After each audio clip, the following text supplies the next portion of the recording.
Bom dia, gente. Olha, eu prometi que eu ia falar sobre essa florzinha aqui, belíssima, né? Carregada de flores, um buquezinho, que é a Kalanchoe ou Kalanchoe, né? Conhecida, muito conhecida também por outros nomes, já vou falar sobre isso. E cá estou eu para falar sobre essa plantinha. Eu tenho 3 dicas muito boas para você que foi no supermercado, no viveiro, na floricultura e comprou um exemplar lindo desse daqui, né? E tem diversas cores. Trouxe para sua casa e agora não sabe como cultivar ela. Como ela é muito linda, gente, e amplamente comercializada, né, vendida, justamente por causa do seu colorido, né, e das muitas opções de cores, né, e até mesmo, né, ela tem delas simples e dobradas, né, e ela é pura delicadeza. Então, essa planta, ela também é muito conhecida como erva da costa e também flor da fortuna, também flor do papai, porque é bem comum no Dia das Mães os pais vão lá e compram essa plantinha aqui para dar de presente para as mães. Olha que linda essa daqui, amarelinha, né? Com esses detalhezinhos aqui em rosa. É a calanchoe, gente, ou calanchoe, flor da fortuna, né? Ela é de origem africana e as flores, né, dela duram bastante, né? Duram bastante. Justamente por isso ela é utilizada, né, como planta ornamental, né? E a folhagem dela, ó, é bem durinha, né? Então ela é considerada aí uma planta, gente. Olha como é durinha, ó, super durinha aqui, ó. Ela é considerada uma suculenta. E aí, justamente por isso, né, ela é uma flor que suporta o calor, né, e suporta também a falta de água, tá? Aqui na minha casa, eu tenho molhado ela um dia sim, um dia não, que tá muito quente e elas ficam, né, na jardineira aqui no parapeito da minha janela aqui do quarto, né, para dar um colorido todo especial. Olha essa aqui, corzinha rosa, que delicadeza, né? Esse daqui é um rosa bem bebê e essa daqui já é um rosa mais firme. Olha que linda, né? E tem o centro mais clarinho. Tem diversas cores dessa planta. Essa é uma das vantagens, né, de você ter essa plantinha na sua casa. Porque é possível você encontrar ela, né, essas flores aqui, em tons de alaranjado, avermelhado, amarelado, rosa, lilás, branco. O branco é um charme. Não tenho aqui no momento. Então, se você adquiriu essa planta, né, tem ela aí na sua casa, né, e não sabe como que você cuida dela, né, então saiba que ela é uma planta bem fácil de cultivar e não vai aí precisar muito do seu tempo para deixar ela bonita. A primeira dica, então, gente, é que ela precisa receber luz do sol. Então, para depois, né, que passar essa florada linda, porque certamente você vai querer deixar ela bem pertinho de você, dentro da sua casa, de repente, dentro de um local sombreado. Depois ela vai pro sol, gente. Ela precisa receber umas 3 ou 4 horas de sol diariamente, tá? Ela necessita disso, tá? E, minha região é clima quente. Não tem problema, você vai precisar colocar ela no sol do mesmo jeito, tá? Ela precisa de sol para se desenvolver de maneira satisfatória, visto que ela não é uma planta de sombra. E apesar de, né, como ela tá bem florida aqui e o vasinho dela tá bem pequenininho e eu fazer rega nela aqui dia sim, dia não, né? Então, a segunda dica aí para vocês, gente, é que quando passar essa florada dela, você vai retirar ela, né, aqui do vasinho, ó, tá vendo? O vasinho aqui é o que veio nela. Então, você vai aqui com todo cuidado, dar uns apertãozinho aqui no vasinho, né, para soltar, né, ela com as raízes, sem mexer nas raízes, o torrãozinho inteiro. Se você vê que tá muito compactado, então você faz um carinho, um cafunézinho aqui nas raízes, só para soltar um pouquinho, né, e planta ela num vaso maior, com mais substrato, onde ela tenha mais condições de desenvolver as raízes, né, o sistema radicular dela. E aí, estando num vaso maior, gente, eu recomendo aí que seja um vaso de pelo menos 2 litros, né? Pelo menos. Então, você vai fazer rega nela 2 vezes na semana, né? Porque num vaso maior, né? E de mais profundidade, a água retém por mais tempo, fica retida, né? Fica mais úmido por mais tempo e assim ela fica hidratada por mais tempo e requer menos regas, tá? Isso vale para outras plantas também, não é só para essa plantinha linda aqui não.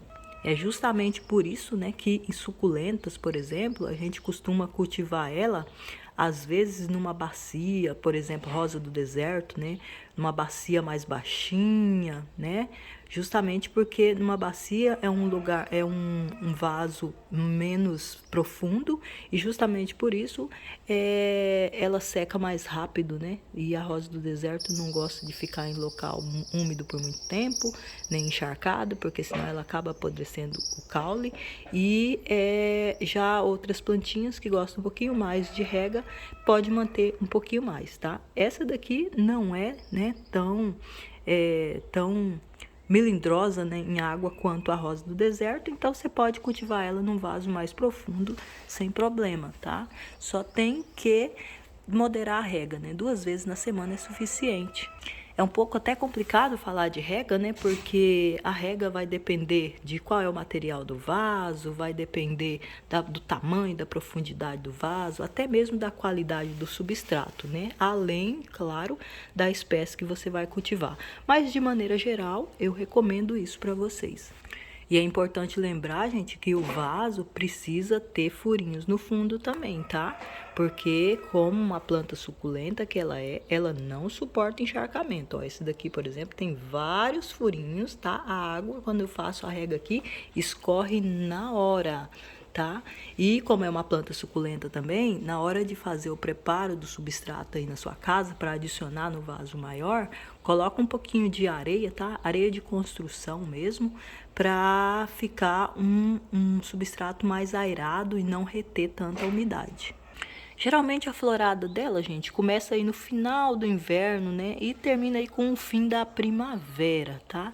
Então é por isso também, né, que nessa época aqui do ano ela tá em plena floração, tá? Mas existe produtores dela, né, que conseguem produzir ela aí em outras épocas do ano também, tá?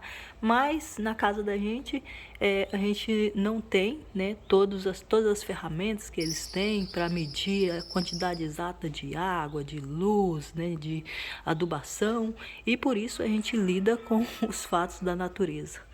Né? Lá no produtor ela vem assim, né, cheia de graça, cheia de flores, justamente porque lá ela está em condições perfeitas para dar esse espetáculo aqui.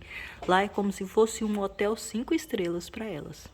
Quando ela vem para casa da gente, ela sofre um processo de adaptação, né, que a gente chama de rustificação. E aí por isso que na hora de você levar ela para o sol, tem um truquezinho. De repente, se você chega na sua casa e já coloca ela direto plantada num local de sol escaldante para torrar no sol, você vai perceber que elas vão queimar as flores ou as folhas ou os dois, tá?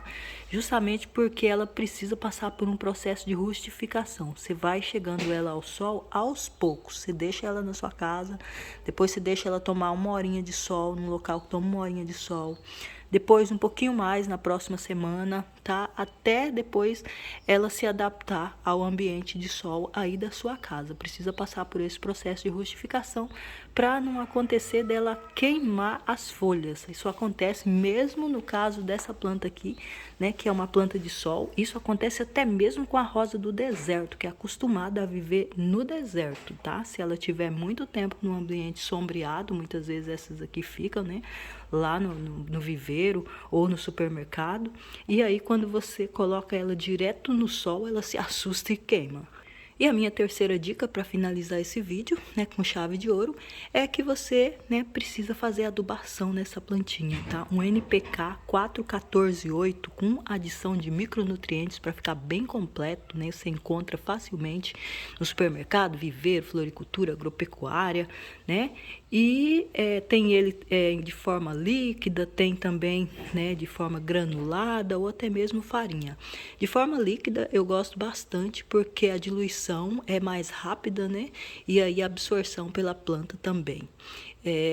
Então só não esquece, gente, que é o NPK 4,14,8, né? Nitrogênio, fósforo e potássio, com adição de micronutrientes, que são outros micronutrientes, né? São em menores quantidades, mas são essenciais para o pleno desenvolvimento das plantas, tá?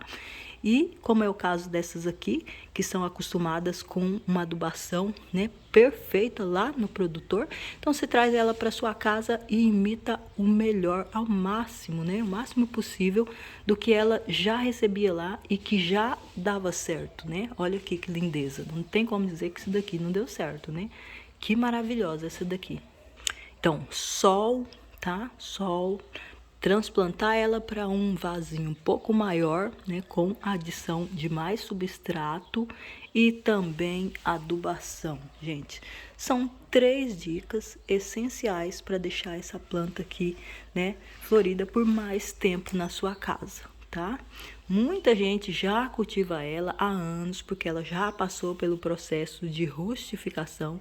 De fato, eu conto para vocês que ela não é uma planta tão fácil assim de cultivar, tá? Muita gente tem dificuldade, então é por isso que eu trouxe essas 3 dicas hoje para vocês. Espero que tenham gostado. Um beijo para vocês, gente. Até o próximo vídeo. Tchau, tchau.